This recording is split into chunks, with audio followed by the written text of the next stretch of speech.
Assalamualaikum warahmatullahi wabarakatuh. Salam guru penggerak.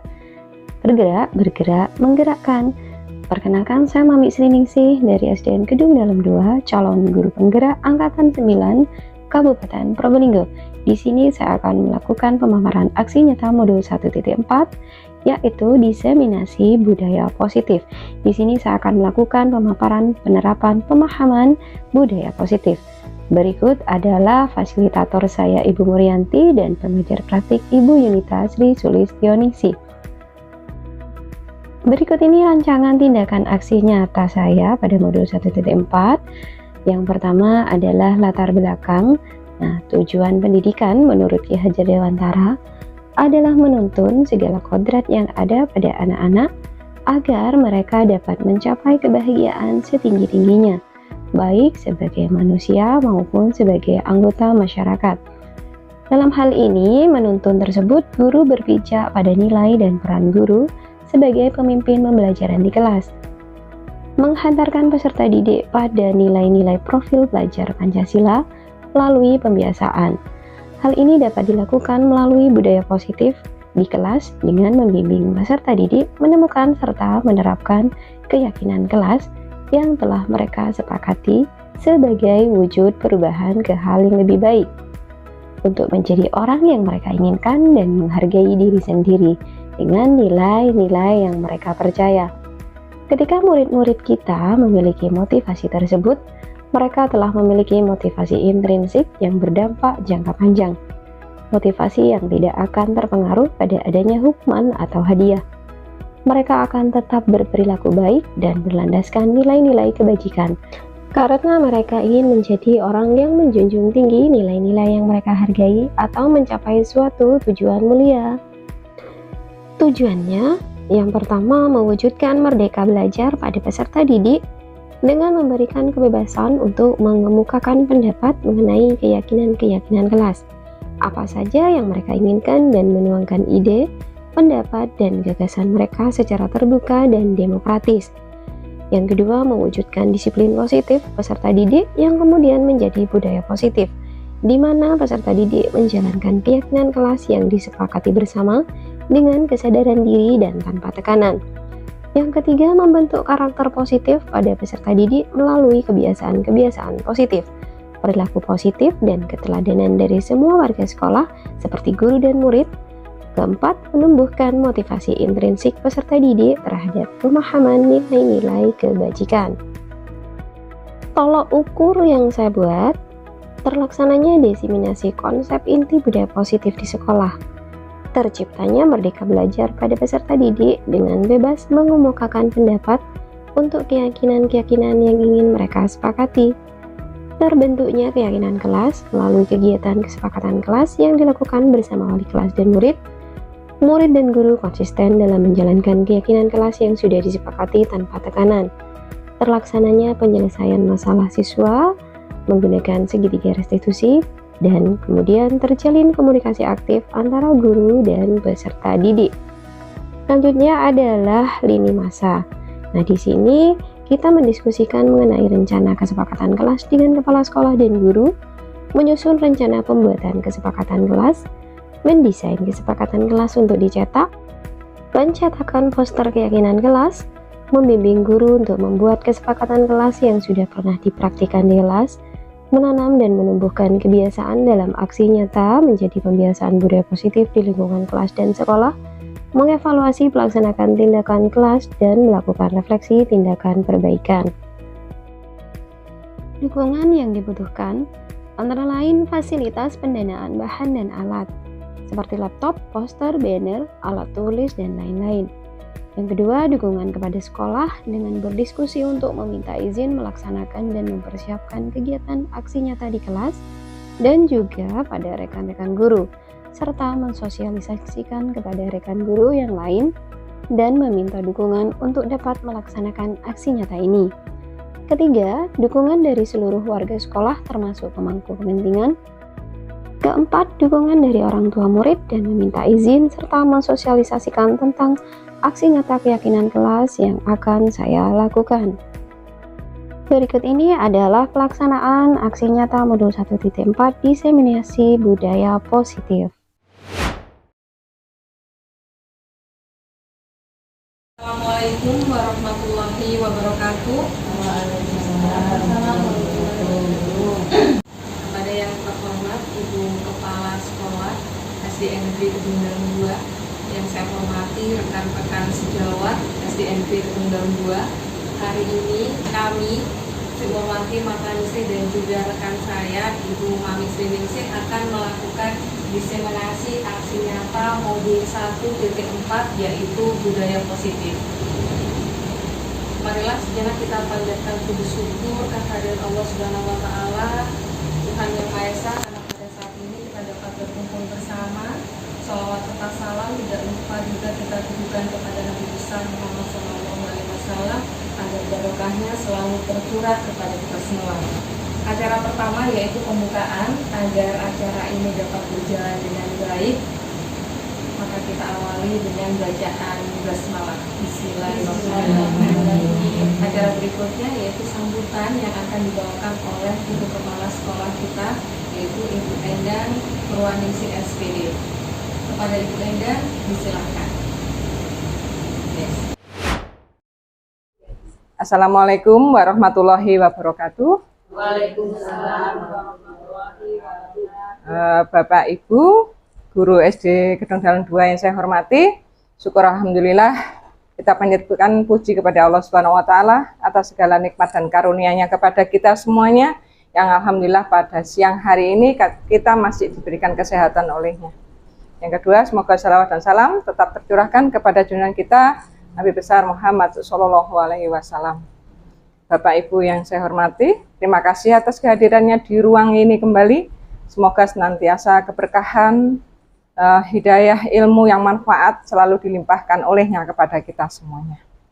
Dan selebihnya, semoga apa yang kita nanti dapatkan akan bermanfaat untuk khususnya peserta didik kita semuanya. Bapak Ibu yang saya hormati, nanti akan dipaparkan oleh teman-teman kita materi tentang budaya positif sebagai aksi nyata dari guru atau teman CGP kita. Bapak Ibu sekalian, tentu budaya positif ini tidak asing kita dengar. Tapi hal baru atau ilmu akan terus berkembang. Maka tolong nanti diperhatikan dengan baik apa yang beliau teman kita CGP sampaikan, sehingga kebermaknaan ilmu, penambahan ilmu sebagai jas untuk diri kita, menambah wawasan, akan menambah kita mewarnai kehidupan pendidikan yang lebih baik untuk peserta didik kita semuanya. Bapak Ibu sekalian, budaya positif tentu tidak asing, namun seringkali kita masih belum seutuhnya melakukan. Saya yakin dan sudah sering saya lihat Bapak Ibu sudah melakukan budaya positif. Tapi nanti dengan teman-teman kita memberikan wawasan baru, menambahkan ilmu-ilmu yang sudah kita punya, harapan saya budaya positif ini akan terus berkembang di sekolah kita tercinta ini. Sehingga anak-anak kita bisa menuntut ilmu dengan nyaman dan ketenangan hati. Sehingga mereka akan berkembang sesuai harapan. Budaya positif ini memberikan pengetahuan sedikitnya kepada kita bahwa bagaimana kita menangani siswa-siswa kita, termasuk di situ. Jadi budaya positif di sini menggambarkan bahwa bagaimana baiknya kita. Kita tidak boleh menjudge terhadap kesalahan anak, tapi bagaimana mengetahui kenapa anak-anak tersebut salah atau melakukan pelanggaran, kemudian diatasi, ditanyai dengan apa, mengapa, kemudian solusinya itu yang terbaik yang kita berikan. Sering kita lihat di YouTube dan sebagainya atau di film-film bahwa budaya positif kadang kita sendiri tidak sadar menanyai, sering dulu seperti itu. Tapi dengan insya Allah dengan budaya positif, ilmu budaya positif yang kita punya dan nanti ditambah oleh teman-teman CGP kita, maka insya Allah kita akan semakin paham. Sehingga kalau dulu ada murid terlambat, kita langsung dulu, betul apa tidak? Nah, dulu kalau murid kita terlambat, kita tanya, loh kok terlambat? Misalnya seperti itu Bapak Ibu. Nah, sekarang tidak begitu. Maka kita mengorek dulu keterangan. Kenapa sayang kok datang terlambat? Hal-hal seperti itu yang ringan tapi itu akan memberikan mereka ketenangan hati, ketenangan jiwa. Kemudian dia akan menceritakan. Kita lupa, ternyata anak tersebut di rumah, ibunya lagi sakit. Nah, karena ibunya sakit, dia harus terlebih dahulu ikut membantu merawat adiknya misalnya. Ternyata yang terjadi seperti itu setelah dia bercerita. Nah, alangkah misalnya ya kita tidak membudayakan budaya positif ini, kita menjas mereka. Kamu kok datang terlambat? Mengapa kamu setiap hari terlambat dan sebagainya? Atau kenapa kamu tidak mengerjakan PR? Kita nggak pernah bertanya, mengapa mereka tidak mengerjakan PR? Mengapa dia terlambat? Alangkah terkejutnya, bahkan kalau kita melakukan kesalahan ketika menjas dan menghukumnya, makanya sewu, kita akan selain fisik kita merasa lelah karena lelahnya itu karena kecewa terhadap diri kita sendiri, tapi itu juga membuat anak-anak tersebut menjadi patah semangat juga bisa. Mengapa demikian? Mereka merasa tidak dihargai. Mereka mau menyampaikan karena kita tidak tanya, mereka takut. Nah, sehingga setelah kita dengarkan mereka beralasan, iya ibu, iya bapak, karena tadi saya masih merawat ibu saya yang sakit. Ya bapak atau ibu, ternyata tadi saya itu masih disuruh ibu membeli sesuatu karena ibu tidak bisa berjalan dan sebagainya. Alangkah kita merasa bersalah yang luar biasa. Andaikan itu, kesalahan itu kita lakukan dengan menghukum mereka dulu tanpa mengetahui latar belakang. Maka insya Allah dengan budaya positif, dengan ilmu perkembangan ilmu budaya positif ini, maka insya Allah kita tidak lagi mengulangi hal-hal semacam itu. Sehingga kita sendiri juga enak, beban kita juga berkurang. Tidak akan lagi kita melakukan kesalahan tanpa adanya mencari tahu kenapa penyebabnya. Oke, Bapak Ibu, saya harap nanti dengan ilmu budaya positif yang kita miliki yang lalu, yang kita terima yang lalu, ditambah nanti dengan perkembangan yang ada ini, maka menambah wawasan kita, mengecas pikiran kita kembali apa yang sudah kita terima dulu, maka insya Allah ke depannya saya berharap di sekolah kita ini Bapak Ibu akan melakukan hal ini, dan sehingga anak-anak lebih merasa nyaman dan tidak dijas-jas dengan kesalahan yang mereka tidak sengaja buat. Nah, dengan hukuman positif, bukan positif apa ya tadi, karena mengetahui halnya itu bukan kesalahan yang disengaja, maka hukumannya berupa positif. Hukuman positif apa? Kalau dulu kelihatan hukumannya, kalau sekarang mungkin boleh dikatakan solusi. Solusinya apa? Jadi bukan berupa hukuman, tapi hukuman positif itu adalah solusinya. Jadi bukan hukuman berupa fisik dan sebagainya itu. Jadi kalau fisik, yang positif itu adalah lebih berkesan untuk solusinya. Sehingga mereka tidak melakukan kesalahan tersebut itu menjadi sesuatu yang fatal, tapi kenapa dan bagaimana sehingga kita mengatasinya dengan sebaik-baiknya. Tidak lagi kita anak-anak yang tidak piket kemudian kita hukum dengan yang lainnya, tidak. Jadi Bapak Ibu sekalian demikian, sehingga nanti monggo ditanyakan lebih lanjut apabila ada kekurang pahaman kepada teman kita yang melakukan diseminasi ini. Kemudian selanjutnya lebih paham dan hal-hal yang tidak kita inginkan tidak terjadi, dan kita bekerja lebih baik, lebih amanah sesuai dengan harapan dan amanah yang harus kita kerjakan.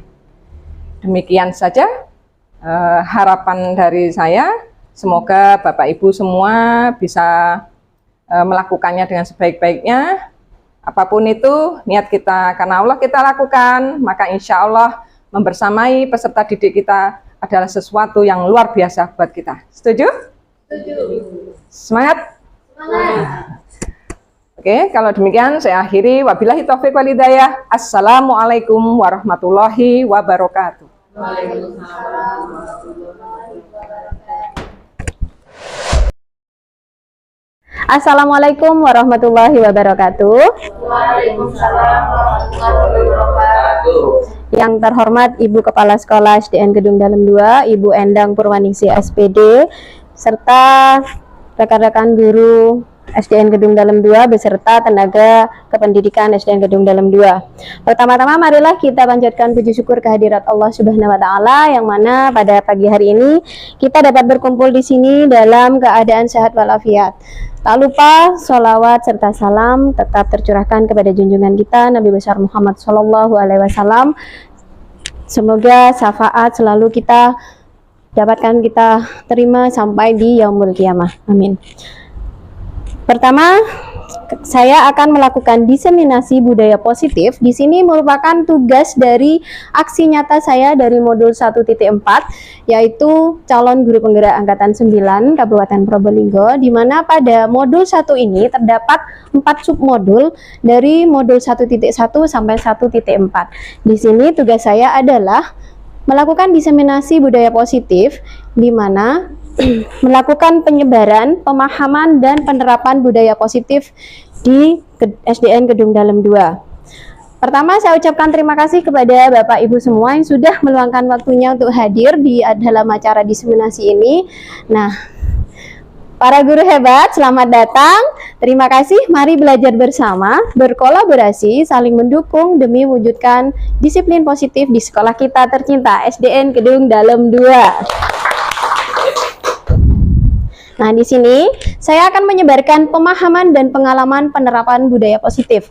Di sini saya tidak bermaksud menggurui, nggih, karena di sini sudah ada guru penggeraknya juga. Saya juga banyak belajar dari beliau. Di sini kita sharing, kita kolaborasi, kita diskusi seperti apa penerapan-penerapan dari budaya positif yang sudah saya pelajari di modul 1. Nih, konsep utama modul budaya positif ini terdiri dari yang pertama adalah perubahan paradigma belajar, yang kedua adalah disiplin positif, yang ketiga motivasi perilaku manusia, yang keempat kebutuhan dasar manusia, yang kelima posisi kontrol restitusi, yang keenam keyakinan kelas, dan yang terakhir adalah segitiga restitusi.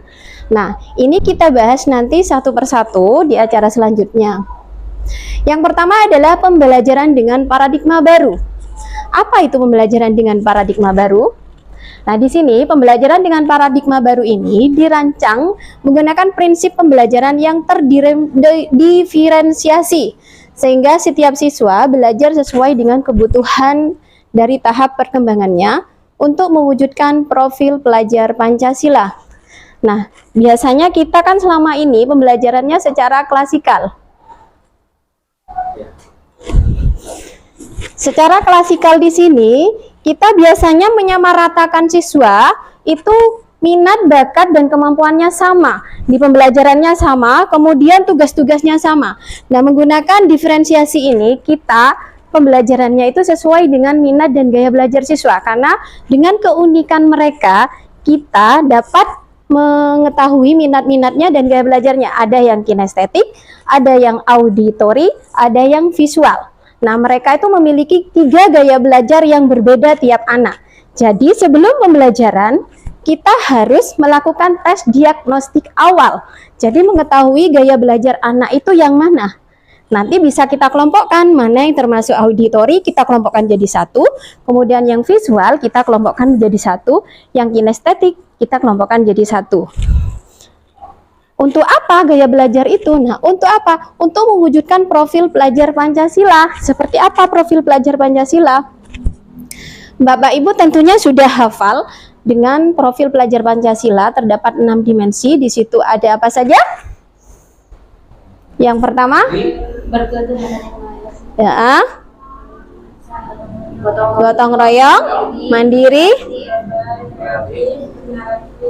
Iya, terima kasih. Nah, ini tentunya dapat diwujudkan apabila kita menerapkan disiplin positif di sekolah kita. Nah, disiplin positif, dengan kata disiplin, biasanya disiplin itu apa di pikiran kita biasanya? Ayo, disiplin.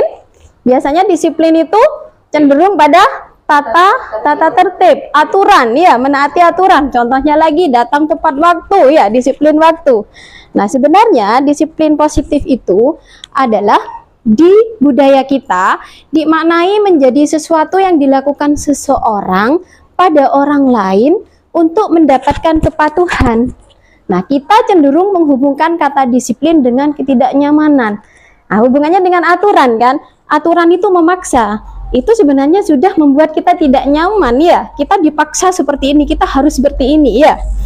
Nah, ini kita sebagai pendidik, kita memiliki tujuan yaitu menciptakan anak yang memiliki disiplin diri sehingga mereka bisa berperilaku dengan mengacu pada nilai-nilai kebajikan universal dan memiliki motivasi intrinsik bukan ekstrinsik. Maksudnya apa? Nah, nilai kebajikan universal ini sudah terdapat pada poin-poin profil pelajar Pancasila tadi. Ada religiusnya ada, ya, disiplinnya ada, gotong royong ada, tanggung jawab ada, di semua dimensi itu sudah ada. Nah, di sini memiliki motivasi intrinsik itu apa? Nah, anak itu, murid itu akan memiliki motivasi intrinsik itu dari dalam dirinya. Dia memiliki kesadaran untuk melakukan disiplin positif itu dari dalam dirinya, jadi tidak dipaksa. Contohnya, motivasi intrinsik itu dari dalam diri. Oh iya, saya harus mengerjakan PR, biar apa? Ini adalah tugas saya, ini adalah tanggung jawab saya, bukan apa, bukan gini. Oh iya, kalau aku tidak mengerjakan PR, nanti aku dihukum sama bu guru. Nah, kalau sudah takut dengan hukuman, itu sudah masuk pada motivasi intrinsik. Maaf, ekstrinsik, bukan intrinsik. Nah, ini disiplin positif ini merupakan salah satu cara penerapan disiplin yang bertujuan untuk menumbuhkan kesadaran serta memberdayakan anak untuk melakukan sesuatu tanpa sogokan, tanpa ancaman maupun hukuman. Nih, apa tadi nilai kebajikan universal? Nah, ini adalah sifat-sifat positif manusia yang merupakan tujuan mulia yang ingin dicapai setiap individu. Nilai-nilai tersebut bersifat universal dan lintas bahasa, suku, bangsa, agama, maupun latar belakang. Nah, nilai-nilai yang merupakan payung besar dari sikap dan perilaku kita. Nilai-nilai yang menjadi pondasi kita dalam berperilaku. Nah, semua poin-poin itu yang ingin kita wujudkan dalam sekolah itu sudah ada pada dimensi profil pelajar Pancasila. Ini adalah budaya positif dari disiplin positif yang sudah kita wujudkan beberapa dan sudah mulai membudaya di sekolah kita. Ini contohnya ada sholat duha berjamaah, kemudian ada tartil setiap hari, ada literasi, kemudian ada ritusi.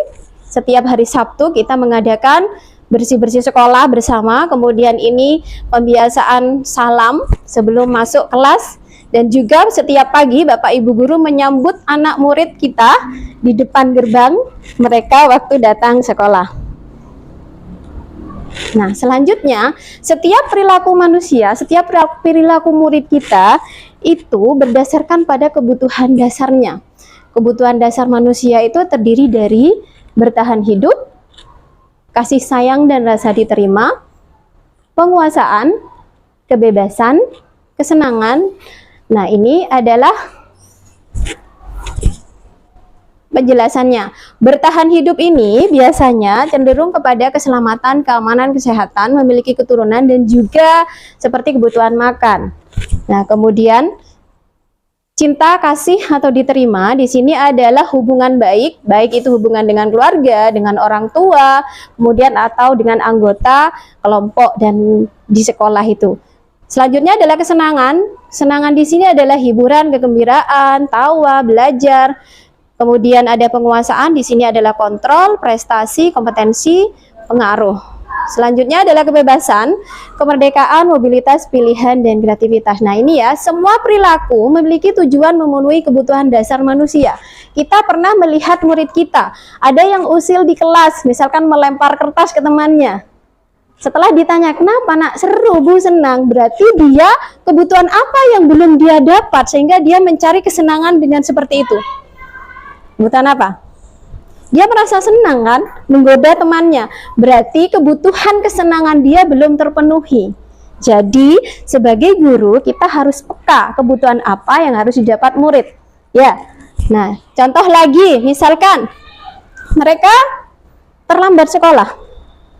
Kita tanyakan dulu, mengapa terlambat? Kebutuhan apa yang belum mereka dapat?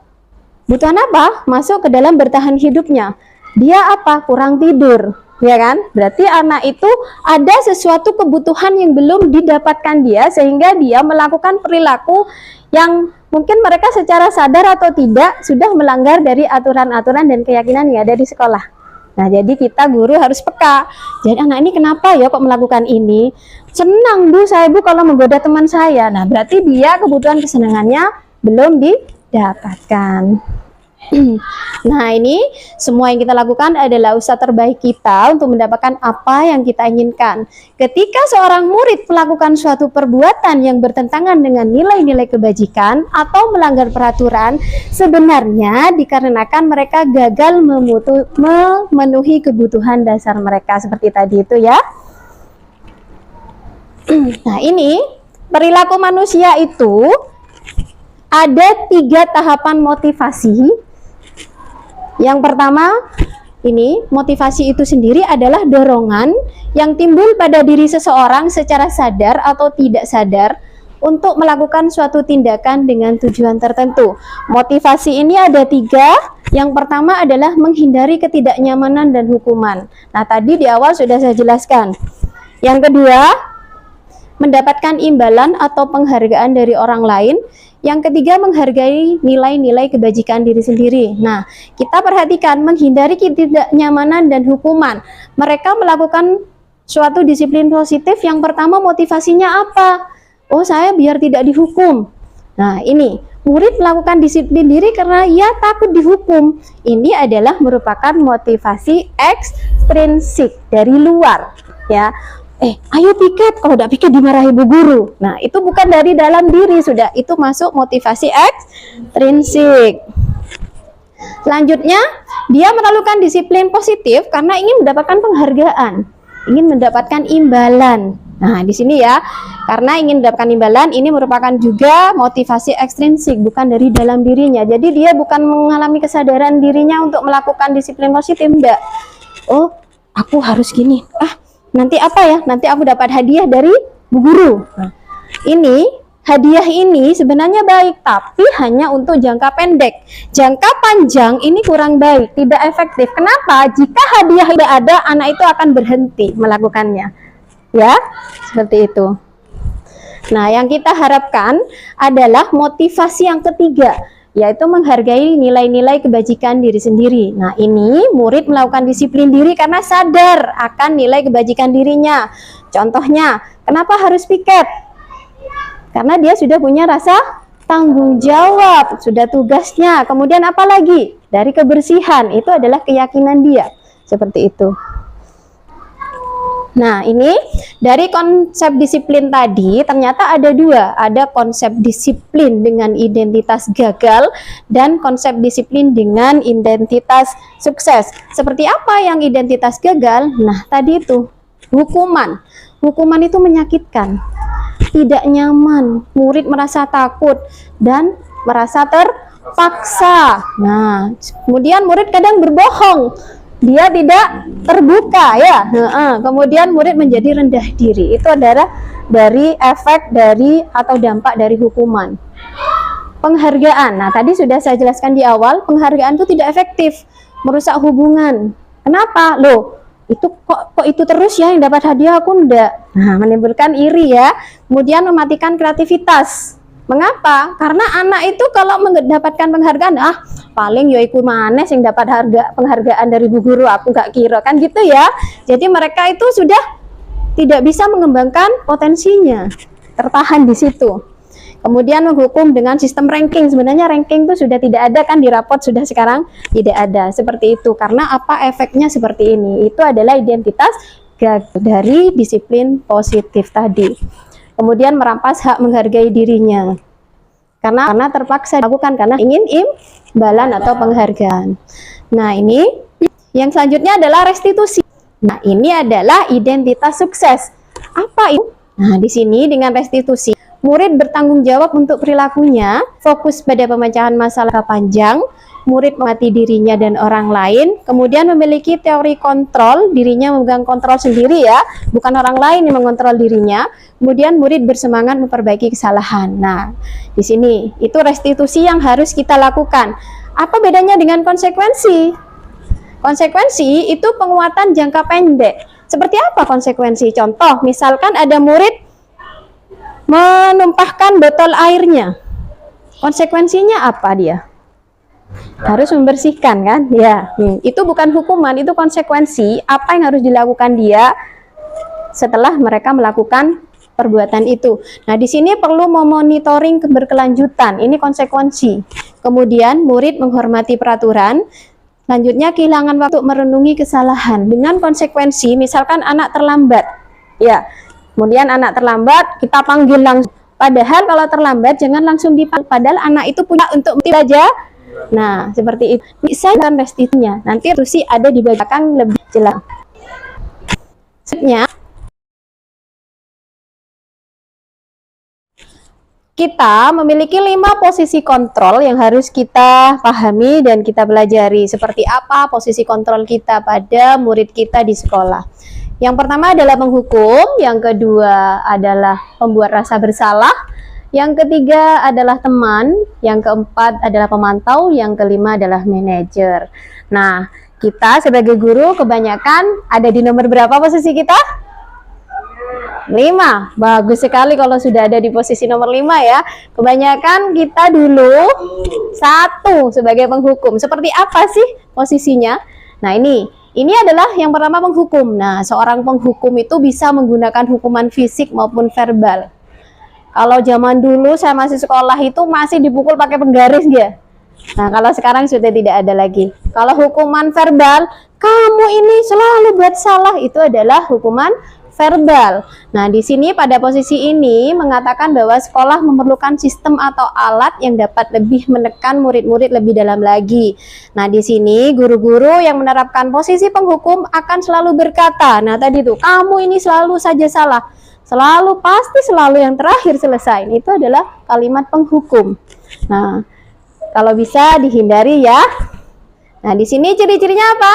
Nada suaranya tinggi, bahasa tubuh, misalkan sambil melotot. Nah, dan jari menunjuk-nunjuk, menghardik, kamu itu ya. Nah, seperti itu ya, itu jangan sudah. Ini bukan masanya. Kemudian dampaknya apa? Murid akan marah, kecewa, dan bisa menimbulkan dendam, membenci gurunya. Banyak kan sudah seperti ini ya, murid-murid dendam. Nah, kemudian guru seperti ini senantiasa percaya hanya ada satu cara agar pembelajaran bisa berhasil. Ya, kemudian yang kedua adalah membuat rasa bersalah. Pada posisi ini guru bersuara lembut. Nah, sudah mulai nih. Nah, membuat merasa bersalah kan menggunakan keheningan untuk membuat orang lain merasa tidak nyaman. Nah, di sini mereka merasa bersalah dan rendah diri. Kata-kata yang sering diucapkan, ibu kecewa sekali sama kamu nak, kemarin kan sudah dibilangin, kenapa dilakukan lagi? Nah, ya, seperti itu. Ini gimana coba kalau orang tua kamu tahu kamu berbuat salah. Nah, kita sering melakukan ini nggih Bapak Ibu nggih. Nah, ini ciri-cirinya, suaranya sudah mulai memelas. Nah, sudah halus ya. Kemudian bahasa tubuhnya sudah merapat pada anak. Kemudian hasilnya apa? Murid akan merasa bersalah. Bersalah telah mengecewakan Bapak Guru. Kemudian murid akan menjadi orang yang gagal dan tidak sanggup membahagiakan orang lain. Di sini kadangkala sikap seperti ini lebih berbahaya dari penghukum malah ya.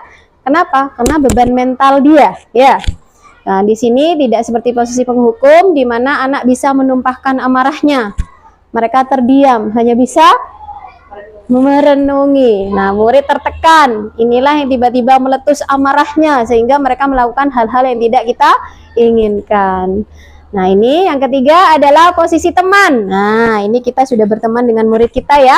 Pada posisi ini guru tidak akan menyakiti murid, namun akan tetap berupaya mengontrol murid melalui persuasi. Guru di sini posisinya sebagai teman, menggunakan hubungan baik dan humor ya. Bicaranya sudah mulai bercanda seperti itu ya. Nah, ini ayo bantulah demi Bapak ya. Jangan rame nak ya. Nanti kalau ada kepala sekolah, ibu nanti yang disalahkan, seperti itu ya. Nah, ini ya sudah, kali ini tidak apa-apa, nanti ibu bantu ya. Nah, seperti itu adalah kata-kata dari seorang teman. Ciri-cirinya ini sudah ada ramah, akrab, bercanda, bahasa tubuhnya sudah sama dengan yang pemantau tadi. Pembuat rasa bersalah. Nah, di sini sudah menggunakan senyuman. Hasilnya murid akan senang dan akrab dengan guru. Itu dampak positifnya, tapi ada dampak negatifnya. Murid menjadi tergantung pada guru tersebut. Nah, hal lain mungkin timbul adalah murid hanya akan bertindak untuk guru tertentu dan tidak untuk guru lainnya. Kadang sedekat kita dengan murid, kadang malah kita tidak dihormati murid. Ya, nah seperti itu. Yang keempat adalah pemantau. Nah, memantau berarti mengawasi. Pada saat kita mengawasi mereka, kita bertanggung jawab atas perilaku orang-orang yang kita awasi. Nah, posisi pemantau ini bertindak berdasarkan pada peraturan dan konsekuensi. Nah, di sini biasanya seorang pemantau itu berkata, peraturannya apa nak? Ayo kemarin. Iya, harus pakai seragam lengkap. Nah, seperti itu. Itu sebagai pemantau. Apa yang telah kamu lakukan tadi?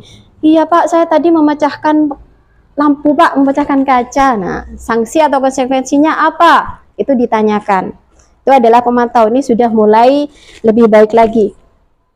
Ini ciri-cirinya, nada suaranya datar, bahasa tubuhnya sudah formal. Muridnya memahami konsekuensi apa yang harus dilakukan. Misalkan memecahkan kaca, apa yang kamu lakukan dengan memecahkan kaca ini untuk memperbaikinya? Menggantinya Pak, menggantinya Bu. Nah, jadi mereka sudah mulai menyadari konsekuensi apa yang harus mereka lakukan. Nah, di sini seorang pemantau sangat mengandalkan perhitungan, catatan, data yang dapat digunakan sebagai bukti. Jadi tidak asal menjudge anak itu, tapi kita tanyakan dulu. Ya. Yang terakhir adalah posisi manajer. Manajer di sini bukan hanya perusahaan ya, ternyata guru juga sebagai manajer. Nah, di sini di mana guru berbuat sesuatu bersama dengan murid, mempersilahkan murid mempertanggungjawabkan perilakunya, mendukung murid agar dapat menemukan solusi dari permasalahannya. Seorang manajer telah memiliki keterampilan di mana posisi teman dan pemantau. Dan dengan demikian bisa jadi sewaktu-waktu tertentu kembali pada posisi teman dan pemantau. Ciri-cirinya yaitu nada suaranya sudah tulus, bahasa tubuhnya tidak kaku, kemudian bisa mendekat ke murid. Nah, hasilnya murid menjadi lebih percaya diri dan dapat memecahkan masalahnya. Nah, ini tugas seorang manajer bukan untuk mengatur perilaku, tetapi membimbing dan menuntun mereka. Seorang manajer bukan memisahkan murid dari kelompok, tapi mengembalikan murid tersebut ke kelompoknya dengan lebih baik dan kuat. Jadi posisi kita yang terbaik adalah sebagai manajer, kita tanyakan dulu, nah anak ini kenapa tadi nak? Ada apa? Mengapa kamu melakukan ini? Alasannya apa? Lah kalau sudah begini, apa yang harus kamu lakukan? Nah seperti itu. Jadi tidak memaksa anak. Nah di sini adalah yang keenam, keyakinan kelas. Nah, saat anak itu melakukan kesalahan, kita bisa mengaitkan dengan keyakinan kelas. Keyakinan kelas itu seperti kesepakatan kelas ya. Nah, di sini mengapa keyakinan kelas, mengapa tidak peraturan kelas? Nih, ini ada dua kata pemantik. Mengapa kita memiliki peraturan tentang penggunaan helm saat mengendarai kendaraan bermotor? Mengapa kita harus memakai helm? Untuk keamanan. Apa lagi? Taat, lalu lintas. Biar tidak kena tilang. Bagus, berarti itu sebagai penghukum ya. Kemudian apa? Keselamatan. Nah ini mengapa kita memiliki peraturan tentang penggunaan masker dan mencuci tangan? Untuk apa biasanya itu? Iya, berarti kesehatan ya. Nah kita lihat. Iya, untuk keselamatan, untuk yang helm, yang ini untuk kesehatan. Nah, ini bentar, maaf. Tadi dua kata untuk keselamatan dan untuk kesehatan ini adalah keyakinan yang kita miliki. Jadi, jika ada peraturan itu keyakinan apa yang harus kita lakukan? Nah, pertama menggunakan helm itu keyakinan keselamatan. Yang kedua, menggunakan masker keyakinannya adalah untuk kesehatan. Jadi bukan untuk gaya-gayaan biar tidak kena tilang. Jadi itu adalah motivasi intrinsik. Ya, kenapa harus keyakinan kok bukan peraturan? Kalau peraturan itu dibuat searah. Ya, paham ya maksudnya? Searah. Jadi yang membuat itu satu arah. Jadi yang tidak ada persetujuan dari yang melakukan, yang mendapat peraturan itu. Kalau keyakinan beda. Kalau keyakinan itu adalah kesepakatan bersama. Apa yang harus kita buat hari ini? Keyakinan apa yang harus kita sepakati? Nah, ini. Seperti apa membentuk keyakinan kelas itu? Pertama, bersifat lebih abstrak daripada peraturan. Kemudian berupaya membuat pernyataan yang universal, dibuat dalam bentuk positif, hendaknya tidak terlalu banyak. Untuk keyakinan kelas itu tidak seperti peraturan yang jeret banyak sekali ya, tidak. Kemudian sesuai dengan kondisi kelas atau sekolah. Selanjutnya, semua kelas atau warga kelas dan sekolah ikut terlibat. Nah, ini adalah contoh membuat keyakinan kelas. Yang pertama, keyakinan kelas itu tidak langsung menjadi keyakinan kelas. Pertama, kita tulis dulu peraturan kelas bersama anak-anak. Anak-anak, peraturan kelas kita apa saja ya? Kita tulis dulu. Pasti ada kan, tidak boleh buang sampah, harus piket, ya kan? Kemudian apalagi, tidak boleh datang terlambat. Nah, kemudian dari peraturan-peraturan tersebut, kita rubah menjadi kalimat positif. Seperti apa kalimat positif? Misalkan tidak boleh membuang sampah sembarangan. Itu kalau kalimat positif tidak ada kata tidak boleh, tidak ada kata dilarang, ya seperti itu. Jadi menjadi apa? Buanglah sampah pada tempatnya. Setelah menjadi kalimat positif, barulah kita cari nilai kebajikan apa yang kita inginkan dari kalimat-kalimat positif tadi. Membuang sampah pada tempatnya berarti kita apa nilai kebajikan yang kita inginkan? Kebersihan, berarti menjaga kebersihan. Nah, itu sudah dapat satu keyakinan kelas, menjaga kebersihan. Kemudian harus datang tepat waktu, tidak boleh terlambat. Tadi kan harus datang tepat waktu, itu sudah masuk kalimat positif. Tidak boleh terlambat, itu negatif ya. Nah, berarti kalau datang tepat waktu masuk keyakinan yang mana? Disiplin waktu. Itu sudah dapat 2 keyakinan sudah. Ya, udah seperti itu. Tuh, ini adalah anak-anak waktu menempelkan peraturannya. Nah, ini adalah peraturan semuanya. Dan sekarang bagaimana peraturan ini biar menjadi keyakinan kelas? Yang kelas itu yang pertama, kalimat-kalimat di sini harus dirubah menjadi kalimat positif. Kalimat positif. Nah, sudah ya. Nah, di sini setelah mendapatkan keyakinan yang kita sepakati bersama, apa keyakinan kelas yang kita inginkan di kelas kita. Nah, kemudian anak-anak menempelkan keyakinan kelas yang sudah kita sepakati bersama. Nah, seperti itu. Kemudian kita buat poster keyakinan kelas, kemudian kita tempel. Nah, di sini ada contoh saling menghormati. Ya, saling menghormati itu tidak hanya dengan guru. Ini kan sudah universal, ya kan? Saling menghormati kepada temannya. Kemudian seakan apa ya, waktu temannya mengerjakan tugas jangan diganggu. Kemudian apa itu tadi? Menjaga kebersihan, bertanggung jawab. Bertanggung jawab itu banyak. Contohnya adalah mengumpulkan tugas tepat waktu, piket, dan lain sebagainya. Itu adalah contoh dari keyakinan kelas. Nah, selanjutnya adalah segitiga restitusi. Nah, di awal sudah saya jelaskan tadi ada restitusi itu apa. Ini adalah salah satu cara memecahkan suatu permasalahan yang dilakukan oleh murid-murid. Nah, di sini segitiga restitusi itu adalah proses menciptakan kondisi bagi murid untuk memperbaiki kesalahan mereka. Kita tadi pada posisi apa? Posisi manajer ya. Nah, ini cocok sekali dikaitkan dengan segitiga restitusi. Mereka bisa kembali pada kelompok mereka dengan karakter yang lebih kuat. Nah, di sini tahapan segitiga restitusi itu ada 3. Di sini ada segitiga. Kenapa segitiga? Karena ada 3 tahapan ya. Di sini segitiga restitusi itu bukan menebus kesalahan, namun untuk belajar dari kesalahan sebaiknya merupakan inisiatif dari murid. Jadi bukan kita yang menentukan, kamu tadi nak memecahkan kaca, kamu harus mengganti. Enggak, tapi kita tanyakan, kita beri kalimat pemantik kepada anak itu apa, sehingga dia akan memunculkan kesadaran dirinya, seperti apa memecahkan masalah yang sudah saya lakukan.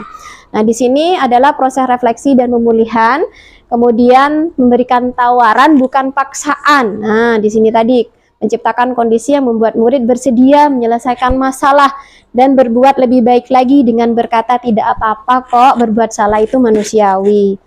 Nah, di sini tahapan segitiga restitusi yang pertama adalah menstabilkan identitas. Seperti apa? Nah, kita semua akan melakukan hal terbaik yang bisa kita lakukan. Menstabilkan identitas itu seperti ini. Misalkan ada anak terlambat ya, kita panggil, kemudian kita tanyakan, "Nak, kamu tahu mengapa Bu Guru manggil kamu?" "Iya Bu, karena saya terlambat." Gitu kan ya. Itu perbuatan benar apa salah? Salah Bu. Kamu tahu kan itu perbuatan salah? Iya, tapi Bu Guru tidak mau cari siapa yang salah, Nak. Manusia itu pasti punya salah. Bu Guru pun pernah berbuat salah.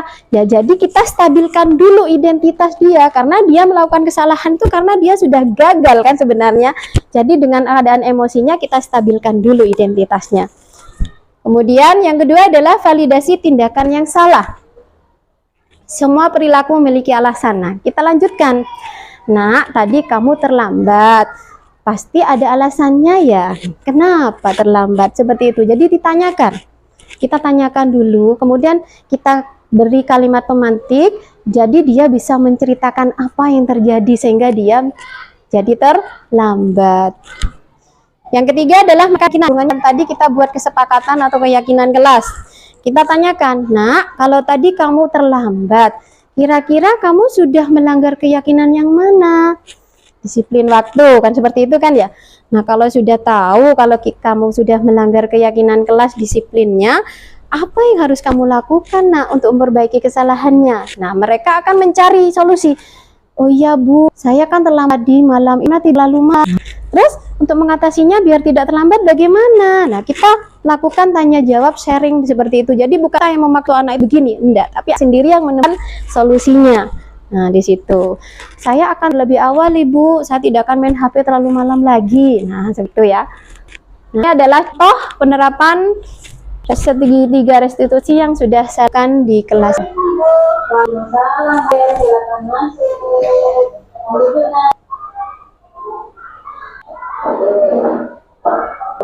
Kira-kira Abel tahu kenapa memangnya yang dilakukan di sini? Oh Ibu, karena tadi Abel itu bilang saya tidak menyiapkan tugas yang ditunggu. Ya, baik. Abel tadi juga bilang tidak melakukan tugas dari ibu ya. Apakah itu kegiatan atau perbuatan yang benar? Salah ya, tahu ya kalau itu adalah salah. Nah, ini menstabilkan identitas dulu. Tapi dari berbuat salah itu pasti ada alasannya. Kenapa Abel tadi tidur dan tidak mengerjakan tugas? Nah, ini adalah validasi dari perbuatan salah. Yaitu tidak sempat mengerjakan tugas yang terlalu asik dengan jadi berapa? Jadi Abel tadi malam tidur terlalu malam karena keasikan main HP jadi lupa kalau ada tugas ya. Abel, kira-kira Abel masih ingat yang kita nggak? Ingat. Jika Abel tidak mengerjakan tugas, berarti Abel sudah mengajar tugas kita yang mana? Tanggung jawab dan disiplin ini yang tanggung jawab dan disiplin. Berarti Abel tidak bertanggung jawab dengan tugasnya ya. Nah, Abel, karena Abel juga tahu kita lebih bertanggung jawab ya dengan tugas yang sudah diberikan oleh guru. Nah, Abel, apakah Abel punya solusi dari masalahnya Abel? Iya Bu, punya apa? Yang pertama, Abel minta maaf sama Bu Guru karena sudah berbuat salah. Yang kedua, Abel nggak bukan tidur lalu malam lagi. Yang ketiga, Abel usahain biar Abel bangun lebih pagi lagi. Baik, alhamdulillah. Kapan Abel akan melakukan itu ya? Mulai nanti malam nih.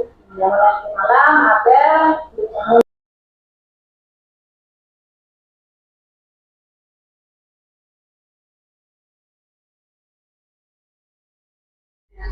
Bapak Ibu, demikian adalah contoh penerapan segitiga restitusi yang sudah pernah saya lakukan di kelas saya. Di sini ada siswa yang ketiduran dan tidak mengerjakan tugas.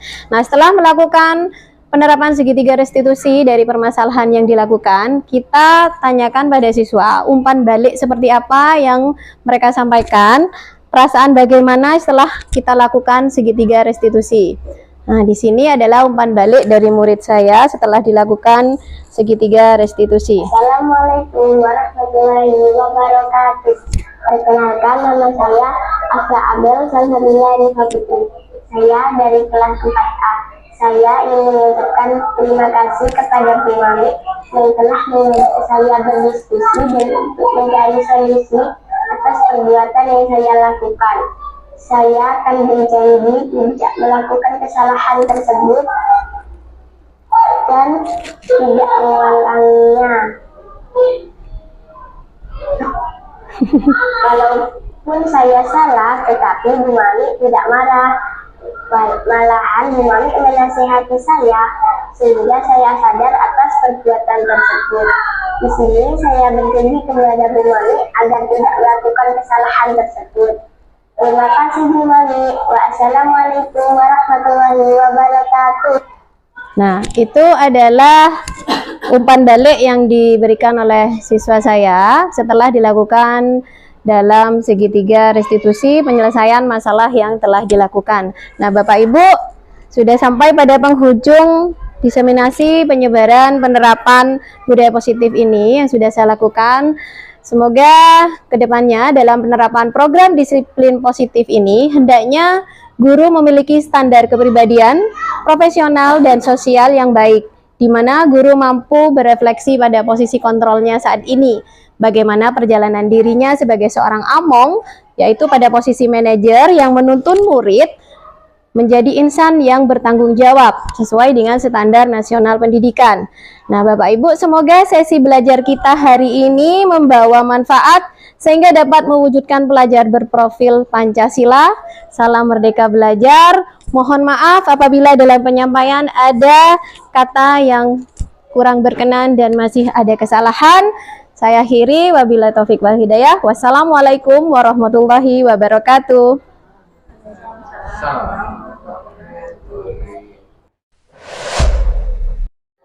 Nah, Bapak Ibu, demikian tadi adalah pemaparan diseminasi budaya positif dari saya untuk SDN Gedung Dalam 2 dan rekan-rekan semuanya. Nah, untuk sesi selanjutnya adalah tanya jawab atau masukan atau tanggapan. Monggo, ada yang mau bertanya atau menanggapi? Siapa dulu? Monggo. Bu Sri? Ya, monggo. Bu Nining ya. Terima kasih Bu Mami atas pemaparan yang Ini ngajak dulu. Ini bisa nggak ngajak dulu? Enggak dulu. Nggak usah, nggak apa-apa. Nggak bisa. Nggak apa-apa, monggo lanjutkan. Terima kasih Bu Mami atas pemaparan tentang budaya positif. Terima kasih saya sampaikan sebelumnya karena pemaparan yang Bu Mami sampaikan itu memberikan ilmu baru bagi saya.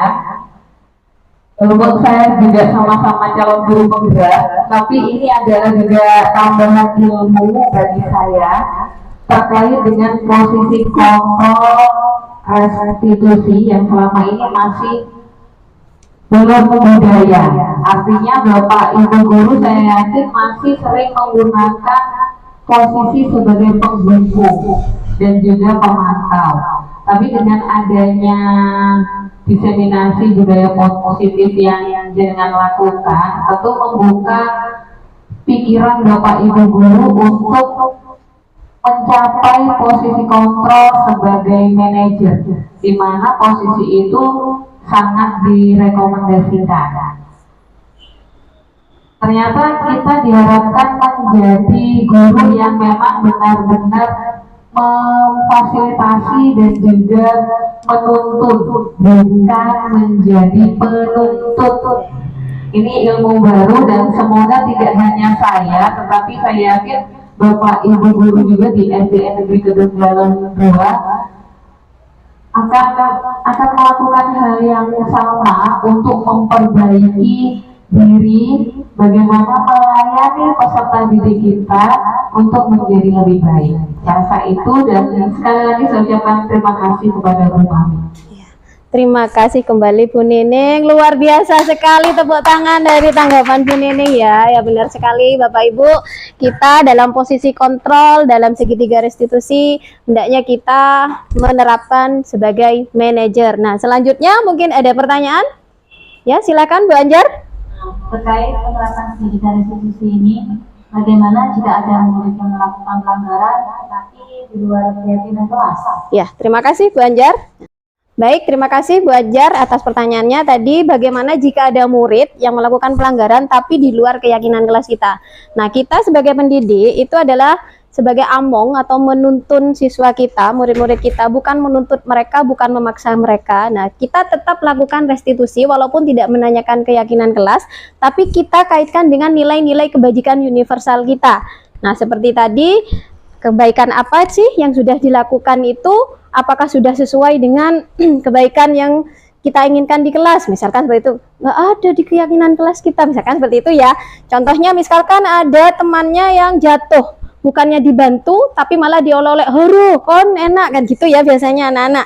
Nah, kita dekati mereka, kita validasi dulu, kita stabilkan dulu anak itu ya identitasnya seperti tahapan restitusi. Yang kedua, kita validasi perbuatan yang salahnya, kemudian kita tanyakan nilai kebajikan apa yang belum kamu lakukan ketika ada teman kamu yang sedang jatuh gitu ya. Jadi bagaimana ya jika di keyakinan kelas tidak ada, kita evaluasi keyakinan kelas kita yang kita buat kemarin itu. Nah, anak-anak, tadi teman kalian seperti ini, bagaimana kalau keyakinan kelas kita ditambah dengan ini seperti itu. Jadi kita komunikasi lagi, kita rembukan lagi, kita kesepakatan lagi, tambahi keyakinan kelas kita yang kemarin seperti itu, kita tambahi seperti peduli terhadap sesama. Nah, seperti itu Bu Anjar, bagaimana? Iya, yang lain mungkin ada lagi? Sudah cukup? Oh, terima kasih Bapak Ibu, terima kasih sekali atas partisipasinya siang hari ini, sudah meluangkan waktunya, sudah sharing dan berbagi, juga belajar bersama, berkolaborasi. Semoga ilmu yang kita pelajari hari ini bermanfaat untuk kita dan anak didik kita di masa depan. Saya akhiri dan juga saya juga mohon maaf atas segala penyampaian saya jika ada kesalahan, kemudian kata-kata yang kurang berkenan. Saya akhiri, wabillahi taufik wal hidayah. Wassalamualaikum warahmatullahi wabarakatuh. Demikian aksi nyata saya, yaitu penerapan budaya positif di sekolah saya. Semoga bermanfaat dan dapat kita terapkan dimanapun kita berada, demi masa depan murid-murid kita. Terima kasih, salam dan bahagia. Wassalamualaikum warahmatullahi wabarakatuh.